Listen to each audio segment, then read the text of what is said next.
한 주 잘 지내셨죠? 네. 자, 오늘은 뭐 47페이지. 자, 통정 허위 표시네요.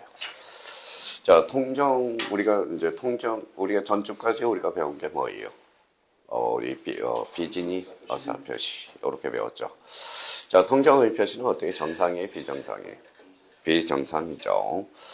자, 비정상과 관련돼서 이제 우리 108조와 관련돼서 매년 요거는 출제된다고 생각하셔야 돼요. 자, 108조와 관련돼서 우리가 확인해 둘 필요가 있고요. 별표가 5개짜리입니다. 자, 우리가 제일 좋은 방법은 뭐예요? 요 조문 자체를 외우는 게 가장 중요해요. 요거 중요한데 우리가 이제 다 외울 수는 없잖아요. 과목이 몇 과목이에요? 6과목. 6과목 하면 머리가 터집니다. 우리 컴퓨터에 갖다 대면 가부하 현상이죠. 그러니까 우리 통정 허위 표시와 관련돼서는 그러면 이렇게 암기할 수 있도록 108조. 통정은 허위 표시의 의사 표시, 상대방과 통정 동그라미 쳐놓고 통정무죠. 그래서 통정무라고 우리가 숙지하고 전항의 의사 표시 무효는 선의 제3자 대항하지 못한다. 그래서 통정무선 이렇게 해서 그러면 상대방과 그럼 피해자 상대방은 언제나 뭐예요? 무효죠. 피해자가 뭐예요? 피해자가 상대방을 짜고 하는 겁니다. 그래서 통정한 거죠. 그럼 피해자는 알아요? 몰라요? 알고, 상대방도 알고. 이게 바로 통정 허위 표시예요. 그러면 선의의 제3자에 행하지 못한다. 이게 무슨 무효예요? 이게 상대적 무효. 이게 최근에 이제 상대적 무효와 절대적 무효 관계에서 우리가 출제가 됐고요.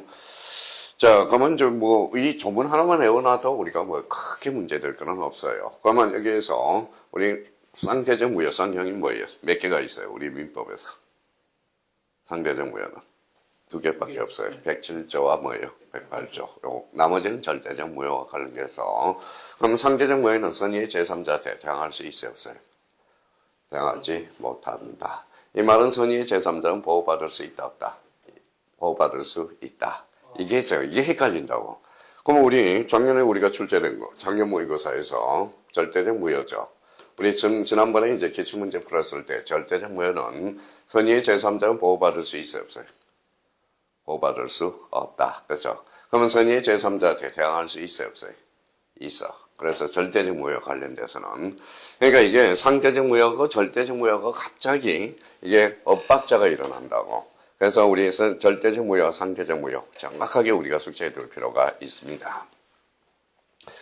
자, 그러면 이제 통정의 표시는 상대방과 통정. 그러면 통정이라는 요게 키워드죠. 통정. 줄 한번 딱 가놓고 진이 아닌 허위 표시를 뭐라 그래? 통정 허위 표시다. 즉 무슨 행위가 가져요?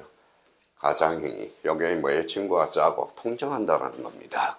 그럼 여기에서 중심키는 그러면 결론적으로 통정 허위 표시와 관련돼서 통정 무슨 행위? 가장행위. 짜고 한다라는 거예요. 그러면 여기 각각 을이 있어요. 각각 을이 있어요. 자, 각각 을에서 이제 요 집을 이제 짜고 피해자 뭐예요? 각각 을이 짜고 가장행위를 한 거죠. 그래서 A가 자, 강제 집행이 들어올 거니까 갑이 미리 짜고 을한테 등기를 쳐놓은 겁니다. 그럼 통정은 불법이 아니죠. 아니니까 뭐예요? 갑은 을한테 부당이득 반환을 청구할 수 있다라는 결론이 생겨. 그러면 결론적으로 우리 통정의 표시는 불법인 법에 적용이 있어요, 없어요? 없죠. 그러면 갑은 을한테 소유권 말소 등기를 청구할 수 있죠. 말소가 들어갔어요. 채청이 물청 이렇게 연결이 된다고. 근데 그 기하로에서 C가 C가 선의 제3자한테 팔았어요. 요 선의 제3자는 보호받을 수 있어요, 없어요? 있죠. 만약에 이런 사례가 있다면 만약에 갑이 을한테 C한테 넘겼어. C가 악이에요. 근데 D가 뭐라는 거야? D가 뭐라는 거냐? 요게 선이라도 보호받을 수 있어요, 없어요? 우리 형님. 보호받을 수 있어요, 없어요? C가 악이고 D가 선이야. 보호받을 수 있다, 없다? 있다라는 거예요. 그러니까 그러면 여기에 선의의 제3자 보호 범위는 이 C만 의견하는 게 아니라 그 다음 전덕자도 선의면 보호받을 수 있다. 이게 키워드예요. 이 자체가. 그러니까 요 부분에 대해서 정확하게 우리가 정리해 둘 필요가 있습니다. 그 부분에 대해서만 우리가 확인해 주시면 돼요. 자, 그렇다면 이제 또 요 부분에 대해서 우리가 보죠. 자, 요 부분에 대해서.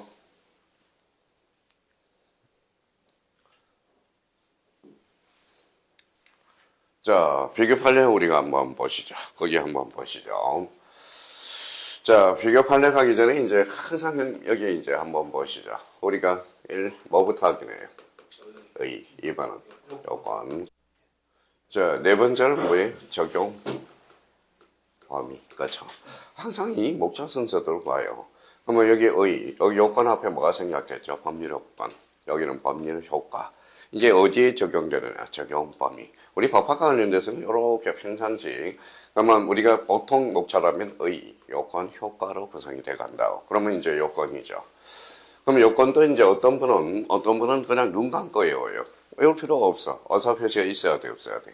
있어야죠. 어사 표시가 불일치하고 있죠. 불일치하고 있다. 그래서 비정상적 어사 표시죠. 표의자의 어사 표시의 불일치를 뭐 해야 돼? 알고 행하는. 그럼 비진이 어사 표시는 표의자는 알아요, 몰라요? 알고, 상대방 모르는 거. 비진이 어사 표시. 근데 표의자가 이거는 알고 하는 겁니다. 그래서 우리 특히 이제 4번과 관련돼서 상대방과 뭐 해야 돼? 통정해야죠.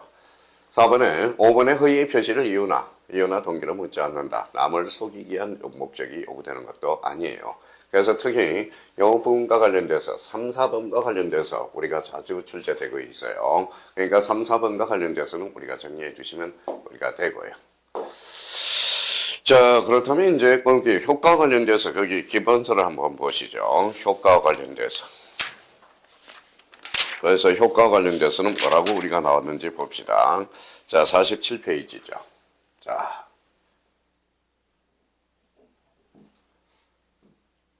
자, 효과 관련돼서 우리가 보시면 당사사의 효과. 그러면 통정 뭐였죠? 무효죠. 그래서 여기 옆에다 써요. 통정무입니다. 자, 당사사의 언제나 무효이다. 아직 이행 전이라면 이행 전이죠. 전이라면 이행할 필요가 있어요, 없어요? 없어. 왜 그래요? 무효니까. 그쵸, 무효. 무효란 성립 요건은 갖췄지만 저 효력이 발생하지 않는 것. 이게 무효죠. 자, 회의 표시 자체가 불법은 아니므로 여기가 이제 포인트죠. 불법 원인 겁이 뭐에 관한 적용은 적용되지 않는다. 따라서 이미 거부한 것은 반환을 청구할 수 있다, 없다? 있다. 요거죠. 자, 여기에서 이제 조심할 거는 여기에서 이제 하나가 탄생해요. 그러면 우리 형님 거기 하나 등기 청구권이라는 걸 하나 써보세요. 등기 청구권. 자, 등기 청구권은 몇 종류가 있느냐? 두 종류가 있어요. 그러면 이제 채권적 청구권. 자, 그 다음에 두 번째, 물권적 청구권이라는 게 있어요. 그래서 물권적 청구권이 있다. 물권적 청구권. 자, 채권적 청구권은 뭐냐? 그러면, 요거는 실체관계와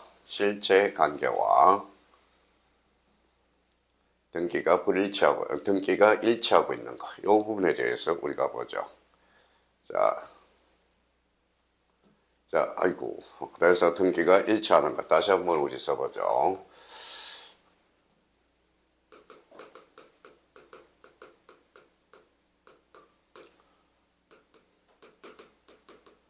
자, 채청. 그 다음에 두 번째, 물청. 자, 채청은 실체관계와 등기가 일치할 때. 실체관계와 등기가 일치하는 것. 자, 물청이라는 것은 실체관계와 등기가 불일치하고 있는 것. 등기가 불일치하고 있는 것. 이 관계를 우리가 한번 따져둘 필요가 있어요. 그래서 채청은 그러면 주로 한번 닦아놓고 채권적 정권이 10년에 뭐에 소멸시효로 걸린다는 거 기억해 두시고, 자, 등기 청구는 그러면 사인이 누구한테 요구하는 거죠? 사인 대 사인. 그래서 등기 청구는 참 자주 출제되고 있어요. 그래서 이거는 별표 3개짜리고, 우리 특히 물권법에 가면 등기 청구과 관련돼서 이걸 착오로 일으키는 사람이 많아요. 그래서 채청이냐 물청이냐, 채권적 청구권으로서 등기 청구권이냐, 물권적 청구권으로서 등기 청구권이냐, 요 관계를 한번 따져줄 필요가 있어요. 자, 그러면 이제 요거는 이제 우리가 대학생이 하는 거고, 우리 초등학생이 하는 것은 대표적으로 이런 단어들. 자, 그러면 이전이라는 단어와 설정이라는 단어는 채청. 자, 실체관계와 등기가 불일치한 것. 그러면 말소라는 단어와 법정이라는 단어.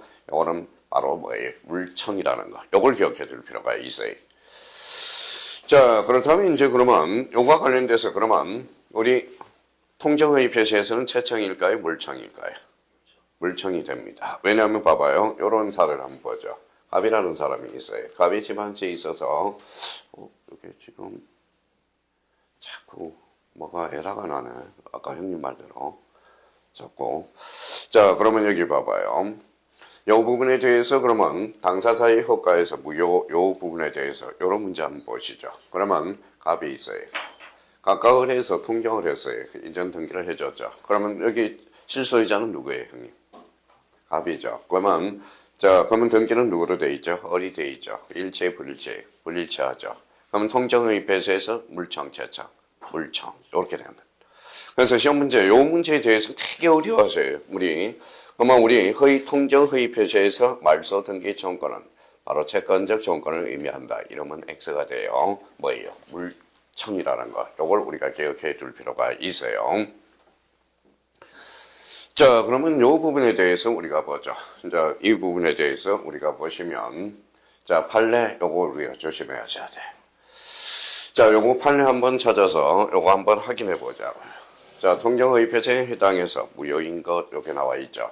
동일인이 대체령 한도를 제한하는 법령이나 금융기관의 내부 규정에 적용을 회피하기 위해서 실질적인 주 채무자가 실제 대출을 받고자 하는 채무액에 대해서 제3자의 형식상 주채무로 내세우고 금융기관도 이를 양해하여, 저게 이제 포인트죠. 자, 양해하여, 그래서 요거 한번 키워드를 잡고요.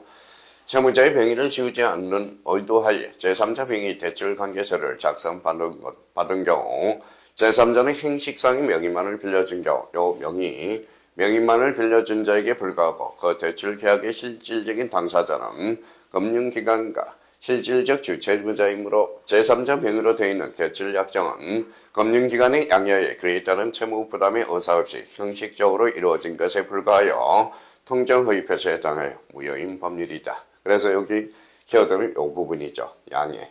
명의만을 빌려주고 이때는 통정으로 우리가 본다라는 겁니다. 그래서 판례를 다 읽을 필요는 없어요. 그래서 요 양해, 명의 요걸 우리가 잡아둘 필요가 있어요. 그래서 우리 기본서 47페이지 1번과 관련돼서 그거 한번 딱 확인해 둘 필요가 있습니다.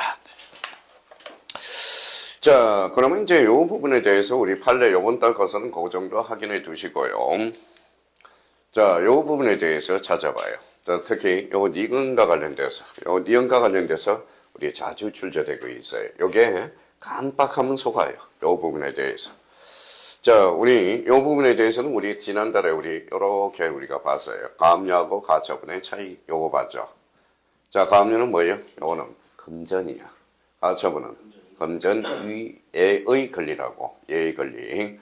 요거는 절차법에서 가압류와 가처분이 실익은 하나는 가압류는 금전이고 가처분은 금전 이의 권리라는 거. 요거 잡아놓고 그러면 요거 가처분하고 또 가압류하고 똑같은 성질이 있어요. 뭘까요? 그게 바로 채권자 취소권이야.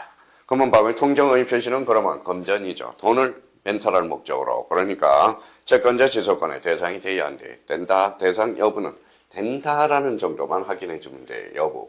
이렇게 하면 되겠죠. 근데 만약에 이 부분에 대해서 자, 이중매매가 있어요. 그러면 이중매매는 어때요? 채권자 취소권의 대상이 될 수 있어요? 없어요? 없죠. 요거는 부동산이니까 요거 대상이 될 수 없어요. 그래서 요 부분하고 통정허위 표시하고 자주 출제되니까 대비를 해 둘 필요가 있어요. 근데 요 부분에 대해서 그러면 만약에 가처분 등기는 청구 금액을 표시한다. 쌍경님 어때요?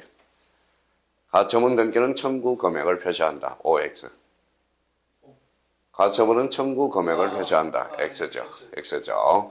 가압류 시 청구 금액이야. 가처분은 청구 금액을 기록할 필요가 없다. 이렇게 되는 겁니다. 그러니까 가압류는 금전이고 가처분은 뭐예요? 금전 이해의 권리니까. 이 부분에 대해서 그러면 결론은 우리가 확인해 두시면 되겠죠. 바로 이 부분이에요. 바로 결론적으로 요거는 채권자 취소권의 대상이 될 수 있다. 이 부분에 대해서만 좀 확인해 달라는 겁니다. 있다. 요게 이제 시험에 자주 출제되고요. 자, 이 3번에 이제 사례 문제에 대해서 요 3번이 조심해야 돼. 3번이 우리 자주 출제되고 있어요. 요 3번은 따로 별표 3개 넣고. 자, 그러면 통정의 표신 무효를 가지고 그 누구도 선의 제3자에게 대항하지 못한다. 여기서 선의 제3자 보호규정은 다시 권리를 취득한 자. 자, 여기죠. 자, 권리를 취득한 자. 우리 선생님, 취득한 자가 누구예요?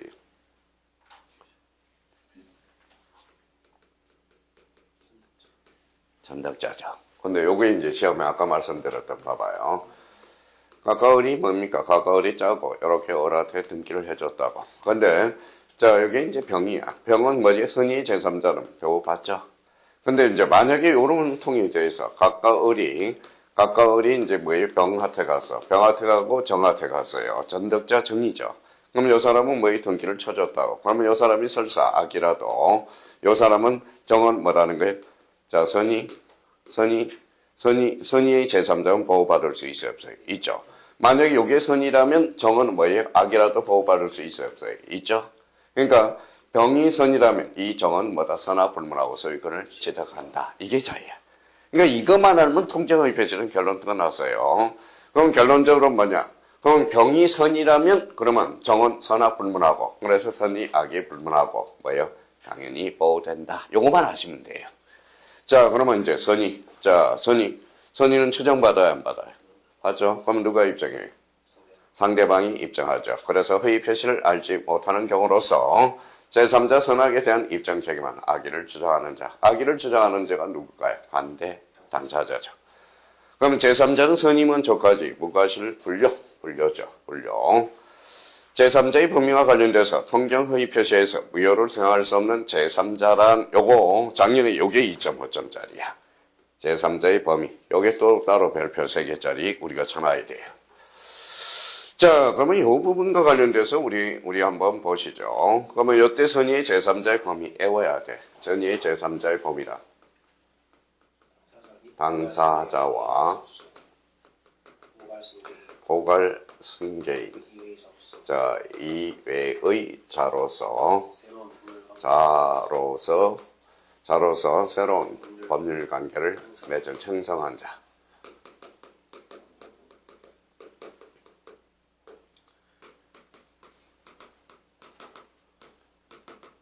형성한 자. 요게 중요합니다. 자, 그러면 이제, 이 부분에 대해서 당사자가 포괄 생긴 이해자로서 새로운 법률 관계를 형성한 자만이 선의의 제3자의 범위에 속한다. 자, 여기서부터는 그러면 무슨 실력이 있어야 돼요? 다 안 외우려면.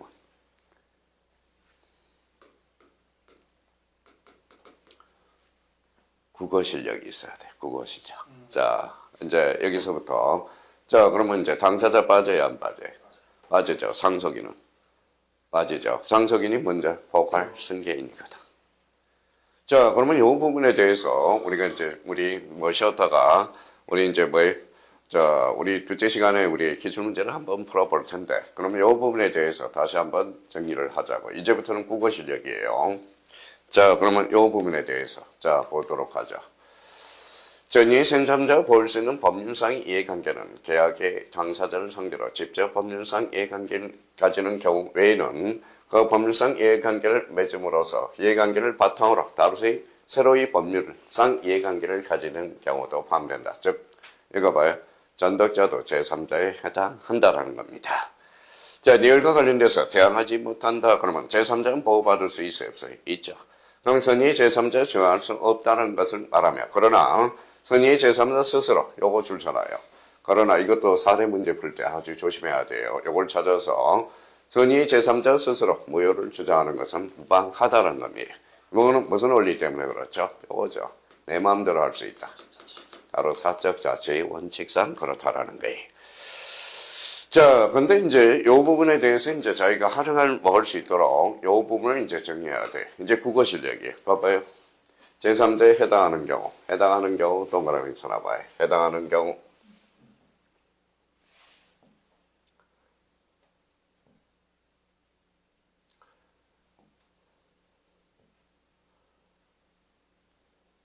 자, 해당하는 경우.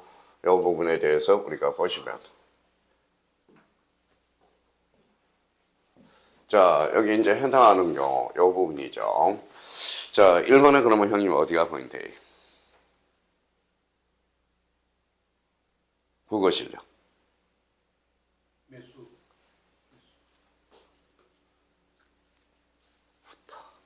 매수인으로부터. 매수인으로부터 목적물을 매수해야 돼. 그럼 새로운 법률 관계를 형성한 자잖아. 그러면 2번은 어디에 포인트예요? 보이시죠? 이제 글씨 보이죠? F부터 2번은 요거 기한. 요거 뭐예요? 기한. 요거는 기한. 그러니까 결론적으로 우리가 이을평 이게 이제 국어 실력이라고. 뭐뭐로부터 뭐뭐로 기한. 그러니까 새로운 법률 관계를 형성한 자죠. 근데 이제 요거는 어쩔 수 없이 좀 외워줘야 돼. 요거는 우리 파산법에서 파산간제인 선악불문하고 파산간제 만약에 형님이 우리 형님이 파산을 해서 파산법에서 뭐예요? 법원에서 파산간제인을 선임한다고. 그러면 채권자 채무자에 대해서 중간에 파산간제인이 끼거든. 그럼 파산간제인은 뭐예요? 제3자에 해당된다. 이렇게 돼요. 그러니까 파산간제인은 무조건 포함된다고 생각하시면 됩니다. 이 부분에 대해서. 그러면 이제 느낌. 요거 이제 작년에도 출제됐는데 요건 느낌. 뭐뭐로부터 뭐뭐로 기한. 파산간제인. 요것만 우리가 숙지하면 된다라는 겁니다. 그래서 파산간제는 선악불문이에요. 그러니까 요 부분에 대해서 확인해 두시고. 자, 그러면 요 부분에 대해서 우리가 보죠. 형님, 해당하지 않는 경우. 에서. 봐봐요. 에서. 요거는 동그라미 잡아요. 뭐라고 그래야죠? 에서. 요거는 뭐다? 에서. 특히 이제 요 3번이 자주 출제돼요. 별표 하나 해놓고. 가장 저당권의 포기에서 기존 새로운 법률 관계를 맺은 자가 아니죠. 근데 여기에서 보이는 뭐예요? 상속이죠. 상속은 무슨 상계인? 포괄 승계인이죠. 당사자의 지위를 승계했대. 지위를 승계했으니까 뭐예요? 선의의 제3자의 품위에 속하지 않거든. 근데 당연히 나와요. 그러면 요 3번이 이제 자주 출제돼요. 3번이 자주 출제되니까 요 3번에 대해서 이제 부연 설명을 우리가 달아보도록 하죠. 자, 3번. 자, 제3자를 위한 수익자. 요거 자주 출제되니까 잘 보시고요. 자, 그러면 이제 우리 요약자라는 게 있어요. 요약자. 자, 그러면 여기에서 낙약자가 있어요. 낙약자. 여기에 대해서 제3자가 있어. 제3자. 제3자가 있어요. 제3자가 뭐냐? 이게 바로 수익자가 돼. 그러면 이제 여기 제3자를 위한 계약이 있거든. 그럼 제3자를 위한 계약은 매년 출제가 되고 있어요. 계약법에서 별표가 5개짜리예요. 그러면 여기에 대해서 요약자가 있고 낙약자가 있고 제3자가 있어요. 그러면 여기 이제 남친, 여기 꽃집 아저씨, 여기 여친이거든. 남친이 이제 뭐예요? 이벤트를 하기 위해서 제3자를 위해서 장미 백성유와 뭐예요? 3페인을 주기로 했어요. 그럼 누구한테 전화해요? 꽃집 아저씨한테. 그러면 결론적으로 이때 제3자는 그러면 기존에 있었어요? 없었어요? 있었죠. 새로운 법률 관계를 형성한 자가 아니거든. 그러니까 아까 뭐예요? 우리 선의의 제3자의 범위는 당사자와 포괄 승계인 이의자로서 새로운 법률 관계를 형성한 자거든. 자, 그러면 우리 이제 뭐 읽어보죠. 본인, 상대방이 있고 대리 파트가 있어요. 자, 대리는 의사표시를 하거나 받음으로써 효과는 본인에게 기속되죠. 대리인은 기존에 있었죠. 그러면 여기에서 봐봐요. 대리인은 기존에 있었다라는 거야. 그러면 선의의 제3자에 속하지 아니한다. 그래서 맨날 지문에서 끊어요. 선의의 제3자에 속하느냐 속하지 않느냐. 이게 계속적으로 출제되고 있거든요. 그러니까 이 부분에 대해서 우리 작년에 박스 문제로 출제됐고 올해는 뭘로 나올 수 있을까요? 지문으로 나와. 지문으로 나오니까 대비해 둘 필요가 있다고. 그래서 이 부분에 대해서 확인해 주시면 되고. 그러면 이 부분에서 두 개만 꼭 확인해 주세요. 시험에 자주 출제되는 것은 6번 있죠. 파산간제. 이거. 요 파산간제인하고 요걸 섞어놔. 3번을 섞어놓거든. 그러니까 나머지는 볼 필요가 없어요. 볼 필요가 없어요. 올해는 지문으로 나올 수 있으니까 대비를 해둘 필요가 있어요. 평정의 표시는 반드시 출제되거든. 그러니까 그 부분에 대해서 정리해 두시고. 자, 요거 부분에 대해서 보죠. 자, 여기 뭐가 나왔죠? 적용 범위. 이제 통정의 표시가 어디에 적용될 건가? 그거죠. 자, 그러면 여기 봐봐요. 통정하려면 어때요? 상대방이 있어야 돼요? 없어야 돼요? 있어야죠. 그럼 상대방 없는 단독행위는 적용이 없다. 있는. 그러면 여기에서 이제 키포인트는 이 부분일 겁니다. 자, 여기는 상대방 있는 분배, 상대방 있는 이 부분을 우리가 표시를 해놓고 다만 상대방 없는 단독행위는 통정할 상대방이 존재하지만 108조가 적용되지 않는다. 그래서 여기에 포인트죠. 이렇게 딱딱 정리정돈을 해놓으면 돼요. 자, 신분행위 적용이 되지 않죠. 자, 특히 이 5번이 바로 별표가 5개. 올해 출제 예상 문제는 요 37회 때 요 문제가 나올 가능성이 유력해요. 이렇게요. 자, 37번에 대해서 요 부분에 대해서 37회니까 요 부분에 대해서 이제 설명을 우리가 한번 해보도록 하죠. 자, 그러면 요거 보죠. 이제 여기서부터 한번 가져보자. 자, 가벌의 관계예요. 가벌의 관계. 자, 아버지. 자, 어른 뭐예요? 아들입니다. 자, 그러면 선생님, 아버님이에요. 아들한테 살아생전 주려면 뭘 줘야 돼? 살아생전 주려면 정여. 그렇죠, 정여. 정여를 줘야죠. 그러면 쌍형님은 어때? 머리가 좋으시니까 봐봐요. 머리가 좋으시니까. 그러면 아버지하고 아들하고. 그럼 아버지는 취득세도, 양도세를 우리가 나야죠. 그 다음에 여기도 취득세. 요거는 정여세는 국세거든. 국세죠. 그러면 세금이 몇 개 걸려 있어요? 취득세. 양도세, 취득세, 정여세가 걸려 있죠. 그러면 우리 쌍형님은 어떻게 해주고 싶어요? 아들아, 우리 짜자. 뭐 하자?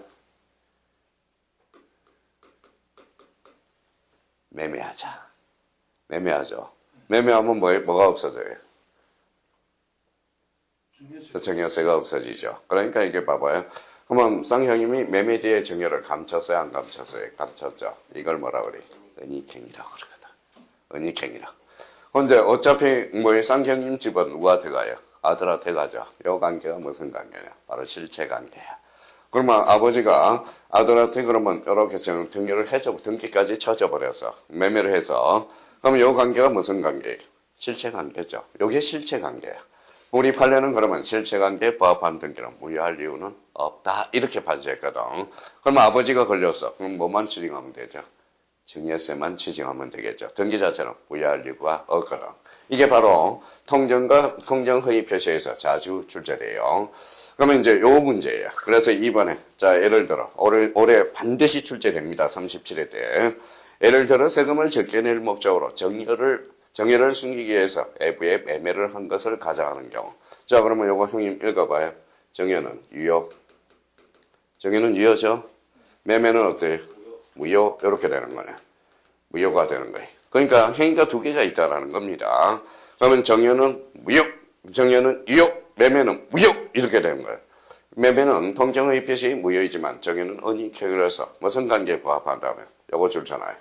실체 관계에 부합하다면. 그러면 실체 관계에 부합하다면 그 등기는 유효하죠. 그러면 봐봐요. 그런데 여기에서 이제 아주 중요해요. 봐봐요. 여기에서 우리가 또 하나 사실을 알아야 될 거는 이거예요. 자 봐봐요. 합의율이 이제 짜고 이제 자 그러면 A가 강제 집행이 들어와. 강제 집행이 들어올 것 같으니까 을이 뭐라는 거예요? 을이 D한테 넘겨서 D한테 또 등기를 쳐버려서 그러면 이때는 선의 제3자가 보호되죠. 근데 은닉행위는 요 자체가 유효의 무효예요. 유효죠. 정의는 무효하다고 그랬으니까. 그러면 요 제3자는 악이라도 보호받을 수 있다는 거야. 왜? 자, 정여가 유효니까, 정여로서 승계받은 요 병원 선압불문하고 소유권을 취득할 수 있다. 이게 논리야, 이게 올해 이제 출제가 될 가능성이 유력한 겁니다. 그럼 요 부분에 대해서 최종 마무리를 우리가 해주자고요. 자, 그러면 이제 한번 보시죠. 자, 그렇다면 이제 우리 차고에 대해서는 뭐 우리가 큰 문제가 없고요. 차고에 대해서도 우리가 들어갈 거고. 자, 이제 형님 이제 복습을 해요. 그럼 통정의 표시. 뭐가 떠올라요? 아무것도 안 떠올라요?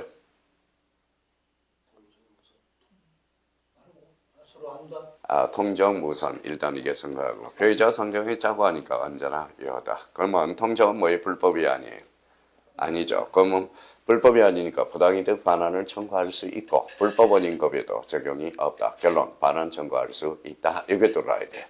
그러면 통정의 표시 나오면 뭐예요? 채권자 취소권이 논점이 될 수 있거든요. 채권자 취소권이 대상이 될 수 있어요? 없어요?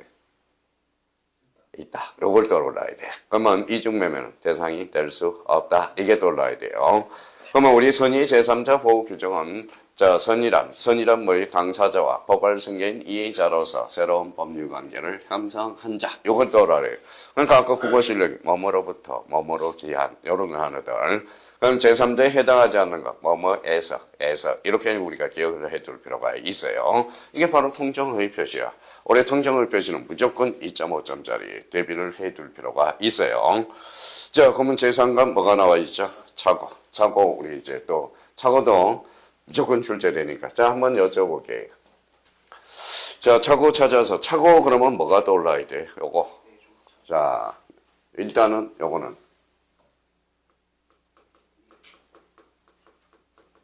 임의 규정이다. 이걸 떠올라야 돼.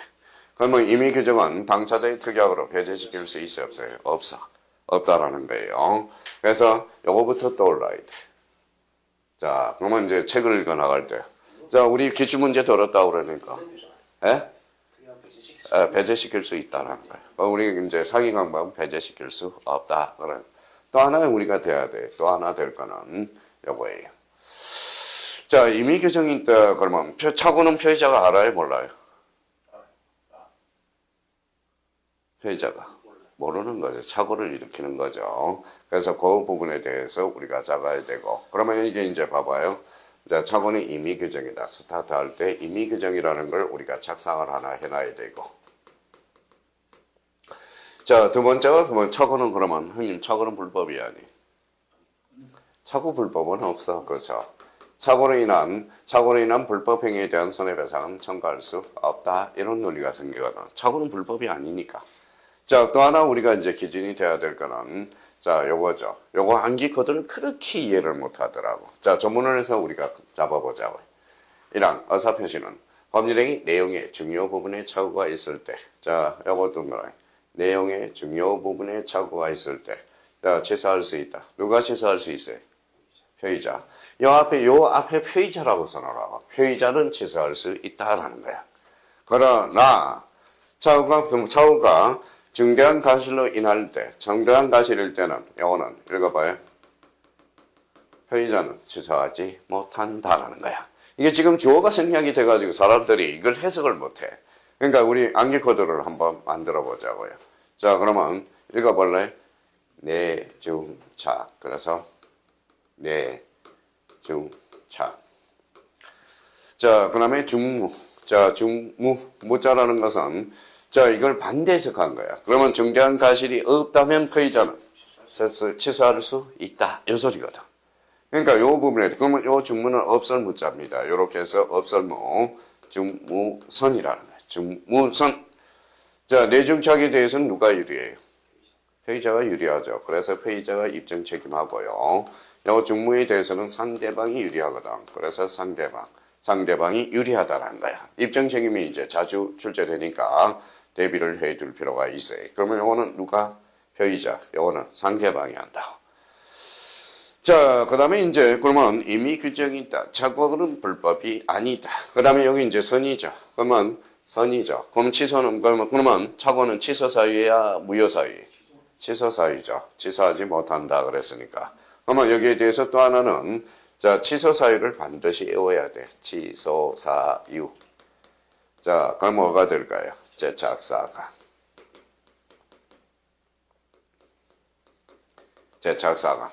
제한능력자, 착오, 사기, 강박. 그래서 제착사강. 자, 그러면 착오는 무효 사유가 아니라 결론적으로 무슨 사유죠? 취소 사유라는 거야. 자, 근데 여기에서 이제 그러면 제일 중요한 게 또 우리 착오에서 가장 잘 나오는 게 내용의 중요 부분의 착오. 내용의 중요 부분의 착오냐 아니냐. 그걸 우리가 잡아야 돼. 그러면 또 하나 이제 바탕이 될 거는 하나 써요. 내용의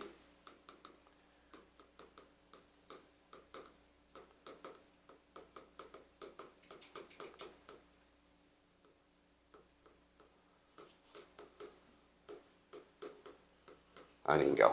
그러면 내용의 중요 부분의 착오가 아닌 거. 그러면 이거 결론 한번 내려보자. 내용의 중요 부분의 착오가 아니래요. 그러면 취소할 수 있어요, 없어요? 형님. 봐봐요. 법률의 내용의 중요 부분에 착오가 있을 때 피해자는 취소할 수 있잖아. 그럼 내용의 중요 부분이 아닌 경우는 피해자는 결론 취소할 수 없다. 그러면 내용의 중요 부분의 착오를 5개를 좀 외워줘야 돼. 6개 정도는 외워줘야 돼요. 한번 써봐요. 자, 목. 두 번째, 수. 자, 세 번째, 시. 네 번째, 개. 네 번째, 개. 다섯 번째, 지. 자, 목수, 시, 개, 지 외워놓고 여섯 번째는 경제적 불이익이 없다면. 경제적 불이익이 없다면 이때는 없다면 피해자는 취소할 수 없다라는 거야. 자, 그러면 요 목이 뭐냐? 그러면 목이 뭔지를 잡고 수가 뭔지를 잡아야 되고 시가 뭔지를 잡아야 되고 개가 뭔지를 잡아야 되겠죠. 그럼 지가 뭔지를 잡아야죠. 그러면 목이 뭘까요? 자, 요거는 우리 매매 목적물이 누구인가의 착오. 목적물에 대해는 중요 부분의 착오인데 목적물이 누구인가의 착오는 중요 부분의 착오가 아니라고. 자, 요거는 뭘까요? 수량 부족. 요거는 시가. 요거는 계산상 착오. 요거는 지적 부족. 경제적 불이익이 없다면 근데 요 정도는 지금 그러면 착오 109조와 관련돼서 요거 하나, 둘, 셋, 넷, 다섯 개 정도는 우리가 암기가 돼야 돼. 그래야 이제 정확하게 이해를 할 수 있다라는 겁니다. 그럼 다시 한번 볼까요? 자, 목이.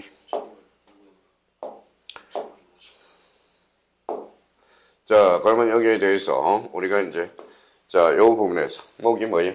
매매 목적물이 누구인가의 착오. 누구인가의 착오. 자, 수가 뭐예요? 수량 부족. 그래서 수량 부족이 돼요. 그래서 요거는 수량 부족. 요거는 시가. 요거는 계산상 착오. 요거는 지적 부족. 경제적 불이익이 없다면 피해자는 결론적으로 취소할 수 없다. 그렇죠. 그러면 이제 요거는 이제 잡아보죠. 자, 경계의 착오예요. 경계의 착오 여기 있어요, 없어요? 없어. 그러면 피해자가 취소할 수 있다. 이렇게 됩니다. 지금 이게 착오 문제에 오면 이게 착오인지 중요 부분의 착오인지 중요 부분의 착오가 아닌지 이게 헷갈리거든. 그래서 요거 암기 코드로 이만한 암기 코드는 없어요. 그래서 6개 정도는 우리가 잡아줘야 돼. 그러면 여기 이제 만약에 이렇게 나왔다. 뭐가 나왔어요? 뭐라고 나왔어요? 가압류. 가압류는 중요 부분의 착오일까요? 아닐까요? 아니죠. 임시가짜니까 아직까지 경제적 불이익이 없거든. 그러면 중요 부분의 착오가 아니다. 이렇게 되는데. 그러니까 맨날 외우고 우리 수강생은 경제적 불이익이 없다면 중요 부분의 착오가 아니다. 경제적 불이익이 없다면 중요 부분의 착오가 아니다. 그래놓고 가압류가 나오면 사람들이 뭐예요? 요걸 전제로 해서 헷갈리기 시작하거든. 자, 그렇다면 이제 하나씩 해석하러 가자. 자, 그러면 이 부분에 대해서 우리 이제 착오 보자고. 자, 그러면 이 부분에 이제 교과서를 읽어 나갈 때 일반적 착오라. 회생이나 내심적 효과의사 진위가 일치하지 않는 경우로서. 자, 여기에 포인트죠.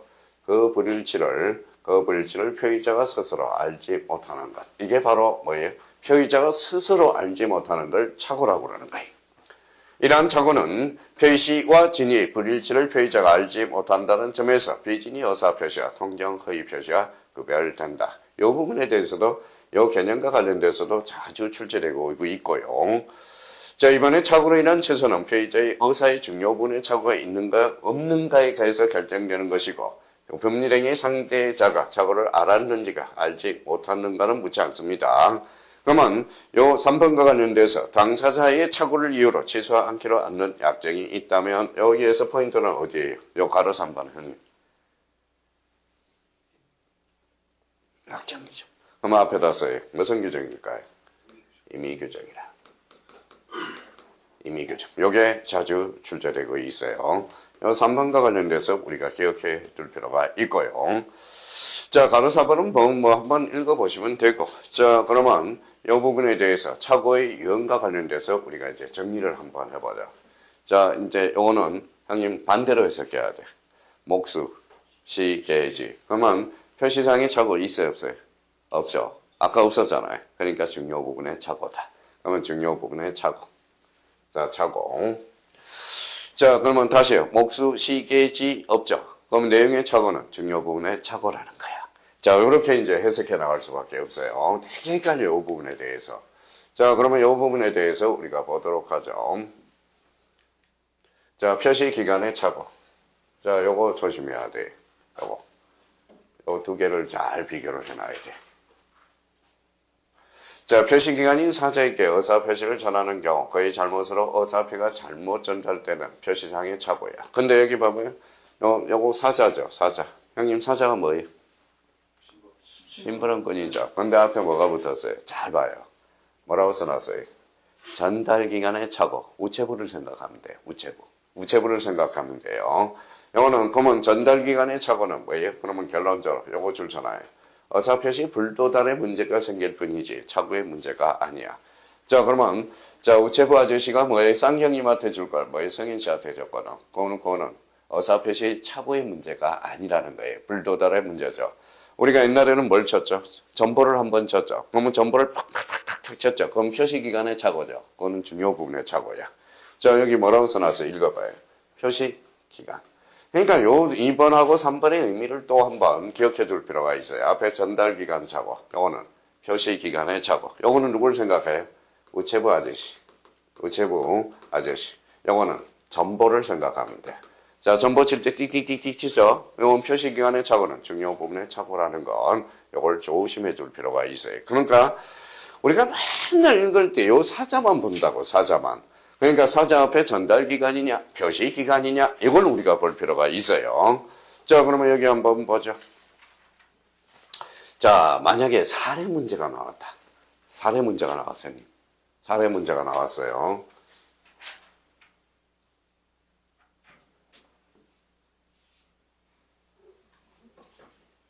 자, 만약에 사례 문제가 나왔다. 그러면 사례 문제가 나왔다. 이거야, 이거. 법률상의 착오. 그럼 법률상의 착오 한번 볼까요? 옥수. 시계지. 있어요, 없어요? 없죠. 그럼 법률의 착오는 중요 부분의 착오다. 이게 사례 문제로 자주 출제되거든. 그러면 이 부분에 대해서 한번 보도록 하죠. 그러면. 자, 그러면 이 문제. 법률에 관한 착오로 중요 부분에 해당한다면 취소가 가능한지 여부, 이렇게 나왔네요. 자, 그러면 이번에 법률에 관한 착오가 그것이 법률행위 내용의 중요 부분에 닿을 때는 지구할 수 있고 요걸 조심해야 돼요.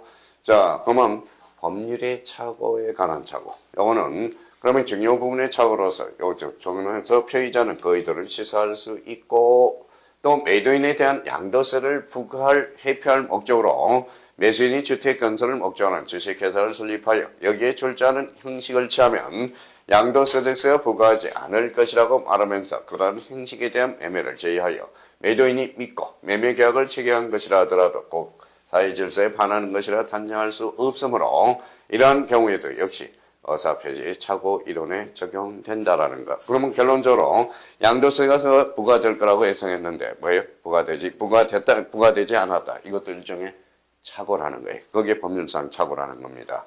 양도세는 그러면 봐봐요. 인간의 본성으로 나오죠. 그렇죠? 반사의 질서 이용이다, 아니다? 아니다, 그렇죠? 그게 바로 이 부분에 대해서. 그러니까 그 사회 질서에 반한 것이라 단정할 수 없으므로 이러한 경우에 역시 어사표시 착오 이론을 적용할 수 있다라는 거. 이 부분에 대해서 우리가 확인을 해주시면 되고요. 자, 그렇다면 이 부분에 대해서 자, 동계의 착오도 우리가 조심해 줘야 돼요. 요거. 동계의 착오 자주 출제돼요.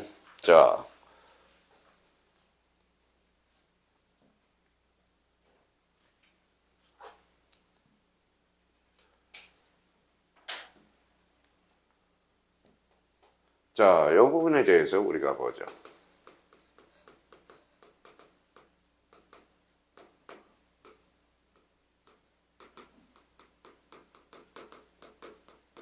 착오, 요게 나왔네.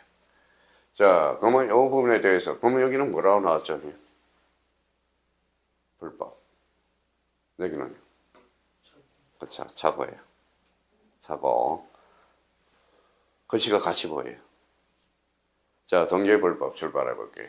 자, 동계불법은 우리 전전 시간에 우리가 했어요. 봐봐요. 자, 철문점에 갔어요. 철문점에 갔더니 식칼 주세요. 그랬더니 뭐예요? 식칼 주세요. 그랬더니 자, 물어보지는 않고 그러면 그게 식칼이 바로 뭐예요? 나중에 범죄 행위로 사용됐다고. 그러면 그때는 동계불법은 불법이 아니야. 근데 식칼 주세요. 그랬더니 어디에 쓰려고요? 그걸 물어보는 거야. 마누라를 죽이기 위해서. 그때는 뭐에 표시되거나 알려진 경우는 바로 반사의 질서로 표습시킬 수 있다는 거예요. 그러면 이거는 동계불법은 반사의 질서 유형에 속하는 겁니다. 표시되거나 알려진 경우. 그러면 동계의 착오도 착오로 포섭시킬 수 없다라는 겁니다. 근데 표시되거나 유발된 경우, 이렇게 시험에 자주 주제돼. 자, 그러면 요 부분에 대해서 이제 줄을 꺼놔봐요. 자, 그러면 요 부분에 대해서 이제 줄을 꺼놓으면 우리가 요 부분에 대해서 보자. 자, 줄 꺼놔요. 원칙. 자, 원칙과 관련돼서 그러면 요 부분에 대해서 그러면 원칙과 관련돼서 요 부분에 대해서 자, 원칙입니다. 원칙. 뭐 이게? 자, 원칙은 유효야. 자, 동기의 불법은 동기의 착오는 착오가 아니야. 그래서 없다라는 거예요. 자, 동기의 착오로 일반 거래의 안전을 고려하고 동기의 착오로 인해서 발생한 위험 내지 불이익은 피해자가 감수하는 것이 타당하다. 그런데 A적으로 요거 조심해야 돼. A적으로. 자, 동기의 착오를 이유로 의사 표시를 취소하기 위해서 동기가 상대함에 표시되어 동기가 법률행위의 내용을 돼야 되며 다만 이게 시험에 나오죠. 당사자를 줄쳐놔요. 당사자의 별도로 그 동기를 의사 표시 내용으로 삼기라는 합의까지는 이루어질 필요는 없다라는 것. 이게 포인트고요. 자, 동기의 착오가 유발 동그라미. 표시 여부를 불문하고 말할 수 있다. 취소할 수 있다라는 거예요. 그러면 동기의 착오는 원칙적으로 착오가 아니다. 그러면 표시되거나 유발될 때는 동기의 착오로 표시로 그때는 뭐예요? 자, 피해자가 결론 취소할 수 있다. 이런 결론을 생기거든. 그래서 이 부분에 대해서 동기의 착오와 관련돼서 우리 판례가 이런 판례예요. 아마 많이 자, 우리 상경님 많이 접해봤을 거예요. 우리 한번 판례 몇 개 점검해 볼까요? 자, 유발된 여기에다 동그라미 쳐놔요. 유발. 자, 151페이지에요. 자, 공무원의 말을 믿고 기속 해제된 토지인데 공무원이 유발시켰다고. 공무원이 유발을 시킨 거예요. 믿고 자, 국가의 정의를 한 경우 이때는 동기의 착오로서 결론 취소할 수 있다. 이게 동기의 착오야. 그러면 2번은 어디가 포인트예요? 쌍견. 요거. 공무원의 법령행위로 공무원이 유발했거든. 그러면 이때는 휴게소 부지로 정하여야 할 토지 16배를 정했대. 이때는 유발된 착오죠. 결론 취소할 수 있다. 이런 결론이 생겨요. 자, 그러면 이 부분에 대해서 우리가 잡고요. 자, 그렇다면 이 부분에 대해서 이제 보죠. 자, 착오를 위한 착오의 요건이네. 자, 요건 이제 드디어 요건으로 넘어왔네요. 요건. 자, 요건이죠.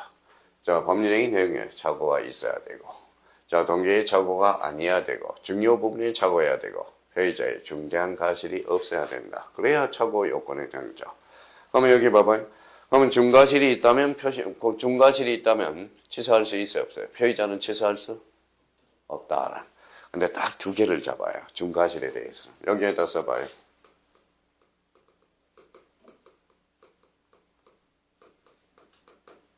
자, 고려청자 사건. 그 다음에 이제 고려청자 사건.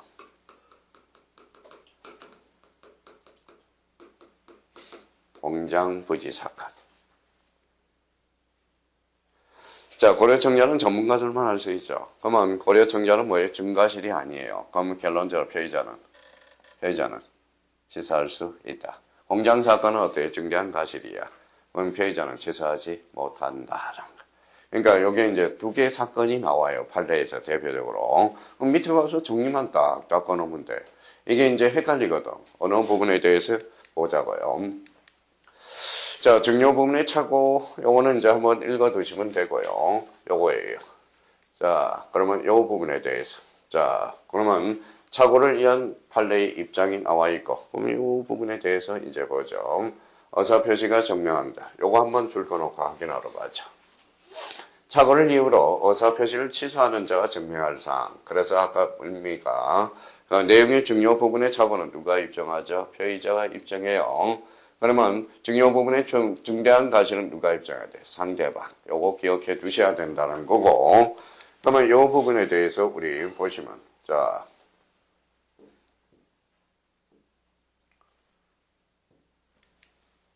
자, 착오로 인한 취소의 판례의 입장 몇 가지 보죠. 자, 그러면 이제 요거는 이제 뭘 들고 와야 돼, 형님?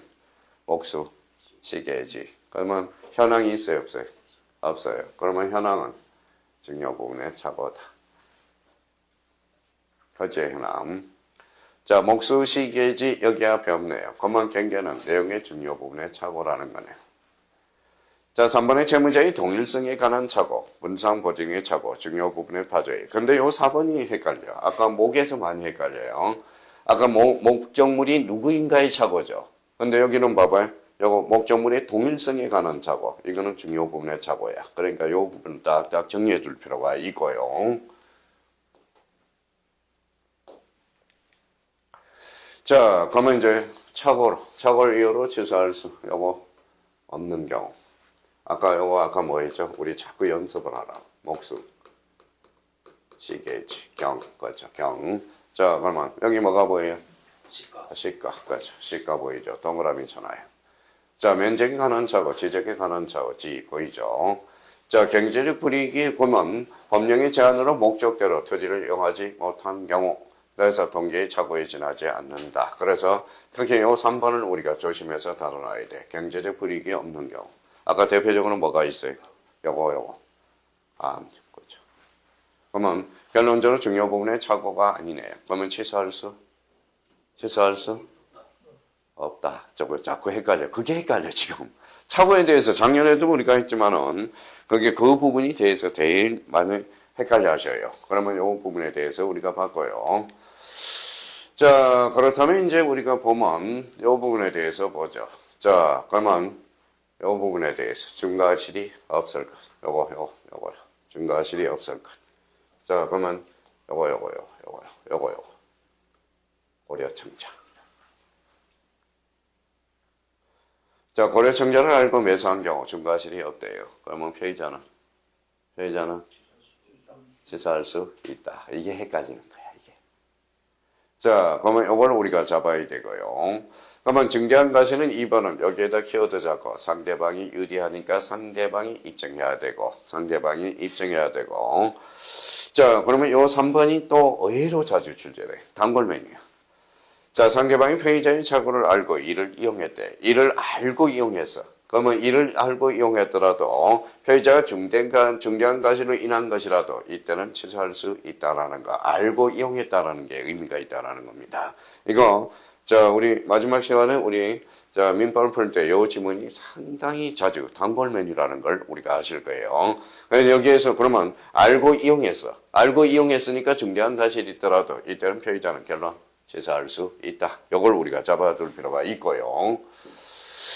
자, 그렇다면 이 부분에 대해서 봐봐요. 자, 공장이네, 공장 동그라미.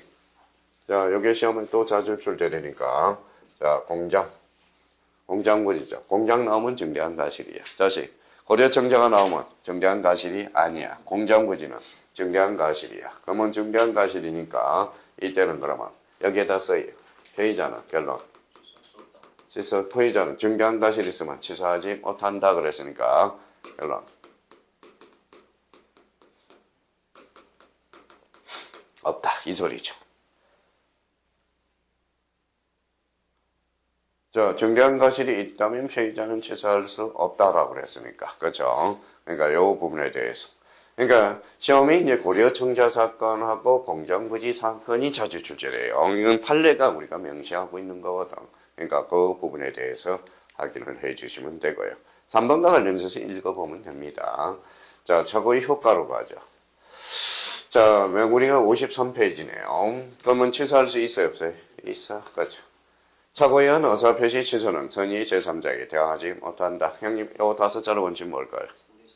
그래서 상대적 취소. 우여사유가 아니라 취소사입니다. 상대적 취소라는 거 잡아줘야 된다는 거. 자, 그러면 피해자의 배상 책임과 관련돼서 우리가 보죠. 그러면 착오는 불법이 아니에요. 아니죠. 그러면 요거 줄잖아요. 불법행위에 대한 손해배상은 청구할 수 없다라는 것, 이게 중요 포인트예요. 그래서 착오는 불법이 아니야. 불법행위 책임을 지지 않는다라는 거. 요게 이제 줄을 딱 끊으라고. 자, 그러면 이 부분에 대해서 이제 보죠. 또 적용 범위로 왔네요. 자, 착오의 적용 범위는 가정법상 행위, 요건 적용이 없죠. 자, 똑같아. 단체법적 행위 적용이 없다. 적용 없다. 자, 여기 공법상 행위와 소송법 행위 이것도 적용이 없죠. 왜냐하면 우리 재산상 법률행위거든. 사법이거든. 근데 이제 보충 우리 요거 형님 얼마나 실력이 붙었나 봅시다. 서체하는 취소할 수 없으나 서체하 합의는 중요 부분에 착오가 있는 경우라면 취소할 수 있다. 요거는 어디가 포인트일까요?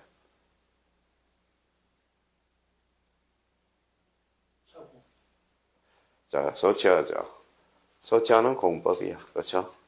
그러면 자, 취소할 수 없어요. 근데 여기는 뭐고 하죠? 그렇죠? 이거는 사법 행위거든. 그럼 결론적으로 취소할 수 있다.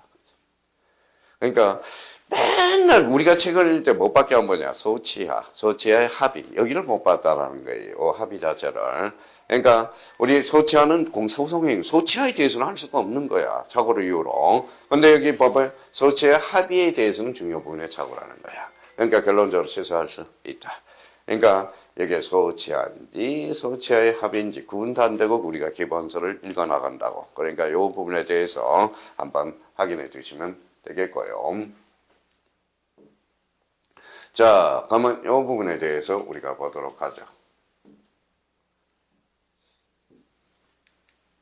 자, 다른 제도의 관계. 요거 참 헷갈려요. 우리가 제일 어려운 게 다른 제도의 관계.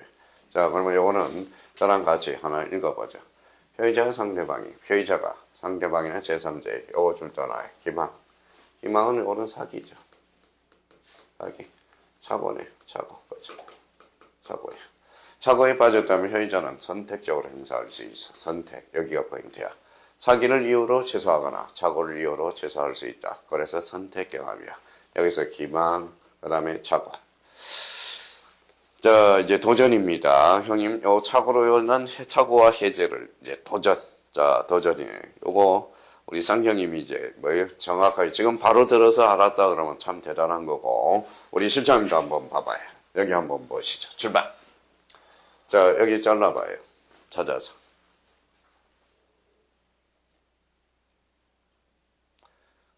그러면 요거 해제 줄 쳐놔봐요. 해제. 자, 해제는 누가 했어요? 제가 앞에 주어를 찾아봐요. 매도인이 했죠. 매도인이 해제했어. 그러면 봐봐요. 해제한 후라면 손배라고 써요. 손해배상 청구권이 발생하거든. 손배. 손해배상 청구권이. 자, 그러면 여기에 대해서 여기를 해서 그러면 자, 요걸 한번 줄 쳐놔봐요. 착오를 이유로 취소권을 행사하여 이 매매계약을 전체로 무효를 돌릴 수 있다 그러는데 이 착오는 누가 했는지 한번 봐요. 형님 누가 했어요? 매수인이 했죠. 이제부터 출발이에요. 자, 매도인이 해제를 했어. 그러면 손해배상 청구권이 발생했어. 그러면 상대편에서는 매수인 측에서는 에라 모르겠다. 내가 착오 이유로 뭐다 취소시키겠다. 무슨 말씀인지 아시겠죠? 취소란 이 하나 엎어버리는 거야. 그래서 무효로 돌릴 수 있다. 이 소리. 이제 아시겠죠? 그러니까 해제는 누가 했어? 매도인이 했어. 매도인이 손해배상을 청구했거든. 그러면 매수인은 뭐예요? 나 착오를 이유로 뭐다 취소할 수 있다라는 거예요. 전체로. 그러면 매수인, 그러면 쌍경님, 와이프가 뭐예요? 사모님께서 밥상을 차려놨어. 에라 마음에 안 든다. 그래서 엎어버리는 거야. 우리 쌍경님이. 그 이야기야. 그러면 여기에 시험에 이렇게 나와요. 이제 간단하게 읽어봐요. 요것만 줄 거는 것만 읽어보세요. 자, 해제한 후라도 착오를 이유로 취소권을 행사하여 매매 계약을 전체로 돌릴 수 있다라는 거. 이걸 조심해야 돼. 그러니까 앞에서는 매도인이 한 거고 착오는 누가 한 거죠? 매수인이 한 거라고. 이게 기출문제 풀어보면 엄청나게 나옵니다. 대비를 해둘 필요가 있어요. 그러면 이번에는 요걸 찾아봐요. 이제 이해가 됐다면 실력이 많이 붙은 거고. 자, 착오와 담보 책임 찾아보세요. 착오. 자, 근데 요거는 여기 봐봐요. 옛날에는 이렇게 해석했어요. 저희 배울 때는. 자, 착오는 어디에서 배워요? 민법 규정이에요. 민청에서 배우죠. 그래서 일반 규정이야. 담보 책임은 특별 규정이었거든. 그러면 일반법하고 특별법이 싸우면 누가 이겨요? 특별법, 담보 책임을 우선해서. 지금은 아니에요. 판례가 변경이 돼서 그래서 자주 출제되는 거야. 2015년에. 자, 그러면 우리 한번 보시죠. 착오이란 취소 제도와 매도인의 하자 담보 책임 제도는 취지가 서로 다르고 요건과 효과도 구별된다. 그러면 이제 이유를 설명했죠. 따라서 매매 계약의 내용의 중요 부분에 착오가 있는 경우 매수인은 매도인의 타자 담보 책임을 성립한지와 상관없이 착오를 이유로 매매 계약을 말 수 있다. 취소할 수 있다. 옛날에는 착오 담보 책임 싸움은 착담이었어. 담보 책임만 물을 수 있었어요. 지금은 뭐예요? 하자 담보 책임을 물을 수도 있고, 그 다음에 결론적으로 착오를 이유로 매매 계약을 취소할 수 있다. 그래서 이 부분이 그래서 판례 변경을 가져가는 2015년 이후로는 자주 출제되거든. 그러니까 그러면 매매 계약의 내용에 중요 부분에 착오가 있는 경우 매수인은 매도인의 하자 담보 책임이 승리 판이에 상관없이 착오를 이유로 매매 계약을 할 수 있다. 취소할 수 있다. 이 부분에 대해서 그럼 착오는 지금 우리가 요 정도 머릿속에 딱 떠올라야 된다. 자 그러면 형님 이번에 몇 문제예요? 이번 시간 두 문제야. 그러니까 형님은 양보다 진로 선거하라. 진로. 그러니까 오늘 통정의 표시하고 오늘 집에 가서 반드시 잡고 그럼 진도는 저 천호동에 올라간 거 계속 우리가 따라가고 그러면 올해 통정회의 표시 또 하나는 차고 두 문제가 출제되니까 오늘 그러면 우리 잠시 쉬었다가 통정하고 회의 표시 차고에 대해서 문제를 기출 문제를 풀어보도록 하죠. 우리 쉬었다 하겠습니다.